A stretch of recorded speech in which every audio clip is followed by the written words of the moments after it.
No? I think one thing we do think about, and I don't mean to be like super doom and gloom, but I do think the exits are going to be much tougher in the next 5 years than they have been in the past 5 years. And so like the bar does continue to get raised. Like before it was like get downloads or get engaged users, and now it's like get more, and now it's kind of like get monetization.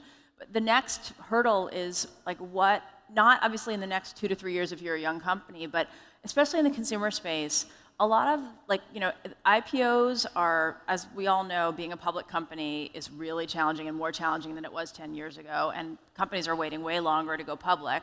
And so, the expectation has been that M&A and acquisitions will be the exit strategy for a lot of companies. And in the past 5 years, we've been living in a world where there were a lot of acquirers with very high valuations, so they could be very aggressive with acquiring companies at pretty high prices. And as those companies suffer challenges in their valuations, their interest, their appetite, and their currency decreases significantly.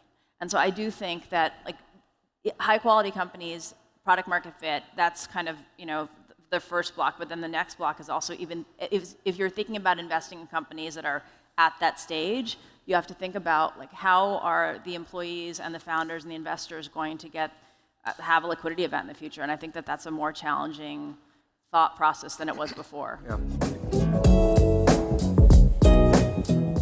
Hey everybody, I want to tell you about DigitalOcean, the best place for you to deploy your new application. It's super easy. It takes just 55 seconds to launch on an SSD drive in the cloud. Super fast, super easy. And hey, listen, they've got 550,000 developers using their product because it starts at just $5 a month. It's super easy to use, and the API is super slick. What more can I tell you about it? I mean, you can go and have a pre-configured one-click image of Node.js, Magento, or Docker, or you can do your own custom infrastructure. Pick what you want, obviously. Their clients include TaskRabbit, Universe.com, Flywheel, Compose, and us here at This Week in Startups. And with hourly pricing, you only pay for the resources you actually use, and you're going to get one clean bill.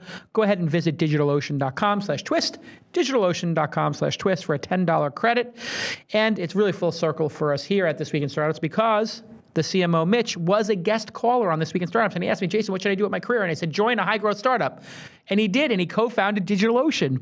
And now DigitalOcean has received tons of venture capital from people like Andreessen Horowitz, et cetera. And now they're a partner here on This Week in Startups, and we use their product. How full circle is that? The only thing that hasn't happened here is I haven't invested in the company yet. That's what's killing me. I'm reading this ad going, oh my God, I need to angel invest in this company. Anyway, listen, DigitalOcean's amazing. We use it. We love it. Any product that you hear me talk about, we only allow products to do a live read like this if we actually use them and love them here at This Week in Startups and myself. So that's the case certainly with DigitalOcean. We love the product. Go ahead and visit DigitalOcean.com/twist and get a $10 credit, and thank DigitalOcean on your Twitter handle. They're at DigitalOcean. Go follow them. They love to hear from that. And when I see a super fan do that, I always go and give a fist bump and heart it and star it on Twitter.